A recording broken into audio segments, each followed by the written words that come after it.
This dragon came to me, not I to him. And if the gods call me to greater things, who am I to refuse them? House of the Dragon is based on George R.R. Martin's book Fire and Blood, and although the retelling is largely faithful, some significant changes have been made along the way. Will you burn me as you did Aegon? That is a lie. I saw it. From a complete rethink of the infamous blood and cheese scene to important changes at the Battle of Rook's Rest, here are 54 ways that Season 2 of House of the Dragon differs from the source material.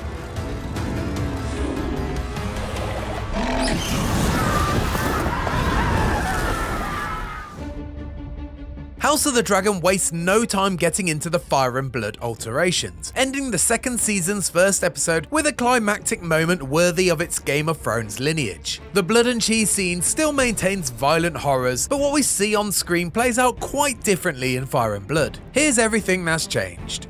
You're to find and slay the Prince Aemon Targaryen. He has silver hair and one eye. Should be easy enough to find. Daemon is the instigator in both mediums, but in the book, he didn't personally hire Blood and Cheese, he used Massaria to relay the message. Blood, the gold cloak that Daemon hires, was actually a former member of the City Watch in Fire and Blood, not an active one. This is my friend.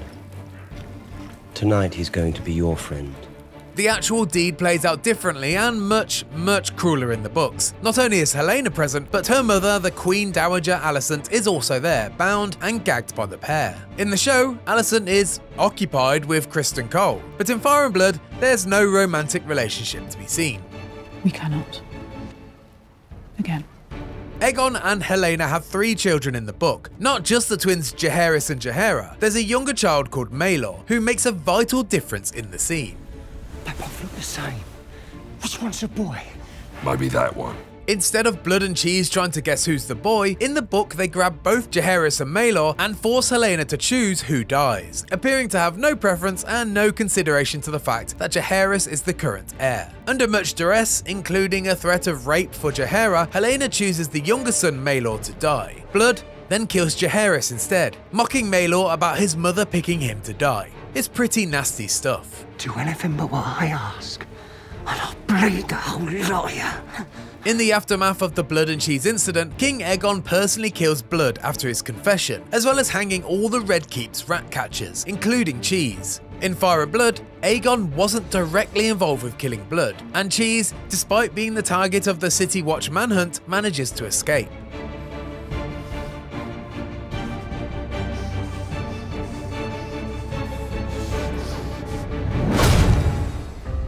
The aftermath of the Blood and Cheese incident leaves Team Green wounded, with King Aegon immediately taking action in both the show and the book. There are, though, of course, differences. In House of the Dragon, Otto Hightower is dismissed as Aegon's hand for his angry response to Aegon killing all the rat catchers, whereas that doesn't happen in Fire and Blood.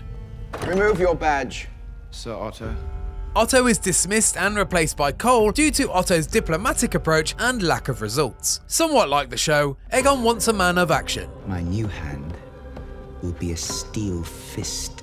Once Aemon becomes Prince Regent, he orders Otto to be reinstalled as his hand. This also doesn't happen in Fire and Blood, with Criston Cole remaining in the role during this period. Otto Hightower is also briefly seen in the final episode of Season 2, looking worse for wear in some kind of prison. In Fire and Blood, Otto, despite his dismissal, rarely actually leaves King's Landing. One time he does leave though is to strike a deal with the Triarchy in an attempt to solve the issue of Corlys's blockade in the Gullet. In House of the Dragon though, this deal is negotiated by Tywin Lannister instead. Tywin wins over Admiral Lohar in these negotiations. Lohar is a woman in House of the Dragon, but a man in Fire and Blood. Back in King's Landing, Aemon becomes Prince Regent after the council's debate on who's more suited to the role, Aemon or his mother Alicent. In the book, however, Alicent is never in contention, and everyone immediately agrees it should be Aemon. I agree, Your Grace. It must be Prince Aemon. After obtaining power, one of Aemon's first decrees is that the gates of King's Landing are closed. In Fire and Blood though, it was actually Alicent who gave that order. Something Alicent doesn't do in the book though is attend the secret meeting with Rhaenyra at King's Landing in a last attempt at peace, which she does, albeit reluctantly, in House of the Dragon. It's too late, Rhaenyra. Alicent. The second meeting at Dragonstone in the finale also doesn't happen, as well as a willingness to concede to Rhaenyra and desire to leave King's Landing with Helaena. But as for me, I would take my daughter and her child and leave it all behind. Speaking of Helena, it's been hinted since season 1 that she's a Targaryen dreamer, but that's confirmed in the season 2 finale when she tells Aemon that she not only saw what he did to Aegon, but the visions of his fate. Not only does this conversation never happen in Fire and Blood, but the idea of Helena being prophetic is non-existent. Aegon will be king again. He's yet to see victory. He sits on a wooden throne. And you'll be dead. In a fit of rage, Aemon burns down Sharp Point in House of the Dragon. This event also doesn't take place in Fire and Blood. He has gone in fury to Sharp Point and laid waste to the whole of the town. F***ing mad. The huge spectacle at the end of episode 4, the Battle of Rook's Rest, has equal significance in both the show and the book, and although the broad strokes are the same, there are a few small but important differences. In House of the Dragon, Aegon is very much not involved with the battle plan, with his arrival on Sunfire surprising everyone on Team Green. In Fire and Blood, however, Aegon's involvement is very much orchestrated, with a planned 2-on-1 dragon ambush. Equally, because of the plan, it's never implied in the book that Aemon intended any harm to Aegon, or was happy to watch him fall.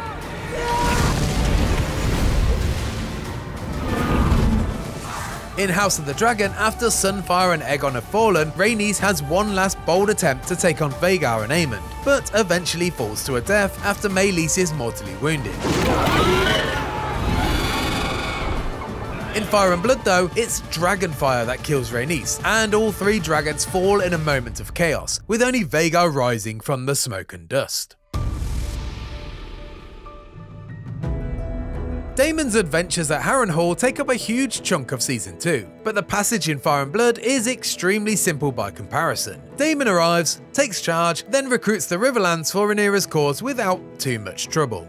Things that happen in House of the Dragon that aren't actually mentioned in the books are Daemon's nightmares and visions, Daemon ordering House Blackwood's attack against their longtime rivals the Brackens, Daemon's initial desire to be king, ditching the consort title, Daemon never meets with a conspiring Sir Alfred Broom, Daemon never meets Oscar Tully, and Daemon also never meets Alice Rivers in the book. In fact, the only real mention of Alice at this point in Fire and Blood is that Daemon was immune to her powers, and little was heard from her while Daemon was at Harrenhal. I'm called Alice. Strong? Rivers. Bastard. Once you get to know me, you'll find I'm not so bad. In House of the Dragon is Alice who's causing Daemon's visions. Visions that help sway his loyalty back to Rhaenyra when he sees glimpses of the future, including White Walkers, Daenerys and her dragons, and Rhaenyra taking her place on the Iron Throne. Aegon the Conqueror's Song of Ice and Fire is clearly illustrated to Daemon in the show, but the book never has any mention of this prophecy. In House of the Dragon, Daemon also has to contend with the politics of the Riverlands, dealing with the freshly anointed Lord Oscar Tully.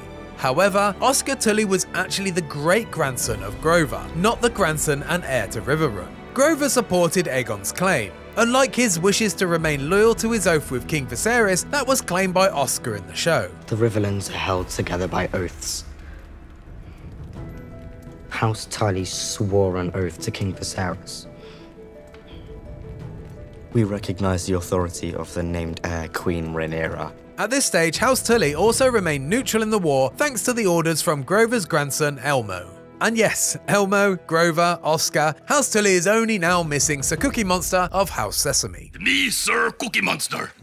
While Daemon is off on his recruitment adventures, Rhaenyra and Team Black have their own issues to contend with. But as you'd expect by now, there's some slight alterations from what happens in Fire and Blood. In House of the Dragon, the White Worm Mysaria proves to be an ally to the Blacks, after her warnings about the infiltration of Aeric Cargill, under the guise of his brother, Eric. In Fire and Blood though, not only does this warning not occur, but Mysaria doesn't meet Rhaenyra until much later in the story. Lady Mysaria, Your Grace. During House of the Dragon, not only does she become Rhaenyra's closest confidant, but also a romantic interest. This doesn't happen in the book at all. Fire and Blood's writing structure allows for multiple accounts of what happened, and perhaps none are more varied than the battle between the twin brothers Aeric and Aeric Cargill. All witnesses/authors agree that the battle took place, but in the book, the fight always ends with both brothers killing each other. In the show, it's clear that Eric was the victor, but decided to immediately fall on his sword after slaying his twin. Forgive me. No! No! Rhaenyra orders Daemon's daughter Baela to take to the skies on Moondancer in House of the Dragon. Take Moondancer and keep a watch on King's Landing. Which results in her chasing Criston Cole and co into the forest. None of this takes place in Fire and Blood, with Moondancer still being too small to ride at this stage. Baela's sister Rhaena is ordered to take the young Targaryen children and dragon eggs to the Vale in House of the Dragon. In the book, it's only Joffrey and Rhaena who take this journey, with Aegon, son of Daemon and Rhaenyra, not the current king, and Viserys staying with Rhaenyra at Dragonstone. Because of this, the Vale isn't offered to dragons. In Fire and Blood, it's only Taxis. Also on this trip, just like in the book, is a supply of dragon eggs, though the quantity differs. There are 4 in House of the Dragon and only 3 in Fire and Blood. These eggs are even more fragile. In the Vale, Rhaena and Joffrey come across signs of a wild adult dragon living in the area, confirmed later by Lady Jane Arryn. It is large and formidable. There's no wild dragon in this region of Westeros in the book, and Sheepstealer, the dragon in question, actually roams the areas near Driftmark instead. It's implied in the show that Rhaena will claim Sheepstealer and add another dragon to Rhaenyra's arsenal. This is wildly different from Fire and Blood, where a base-born girl called Nettles eventually tames the wild beast. Unlike the show, this entire side quest to the Vale is ordered by Jacaerys, not Rhaenyra, who takes more of a leadership role after Rhaenyra's reaction to the death of both Lucerys and Rhaenys. Jace is also responsible for recruiting Corlys as Hand of the Queen, not Rhaenyra and Baela. Queen Rhaenyra wishes to name you Hand. Jacaerys is also responsible for putting out the call for dragon seeds as well, promising successful riders land, riches and knighthoods, something Rhaenyra never does in the show until after the dragons are mounted. Serve me well and I will make you Knights of the Realm. Huh? What do you think of that, boys? We'll be knights. Just like that. House of the Dragon Season 2 spends a healthy amount of time introducing us to the small folk, several of which go on to become dragon riders themselves. But, as is tradition, there are some slight differences in the show compared to Fire and Blood. Alan, the bastard son of Corlys Velaryon that we meet in the first episode, didn't save Corlys' life in the War for the Stepstones. He's also been significantly aged up, being no more than a teenager in Fire and Blood. I hear Lord Corlys himself commended you for your service to him. He did. Alan's brother Adam has also been aged up, but his more notable change is how he became the rider for Seasmoke, with the dragon actually seeking him out instead of being boldly claimed at Dragonstone like in the book.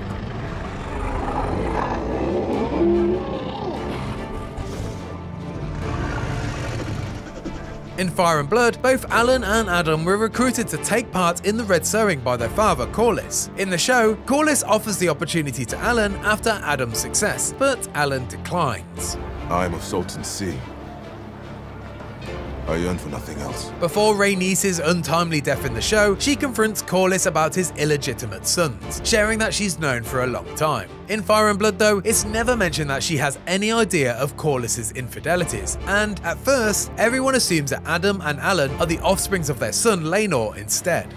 I know who he is, Corlys. In the book, Hugh Hammer, the smith and eventual dragon rider that tames Vermithor, actually lives on Dragonstone, home of the Blacks, not in King's Landing.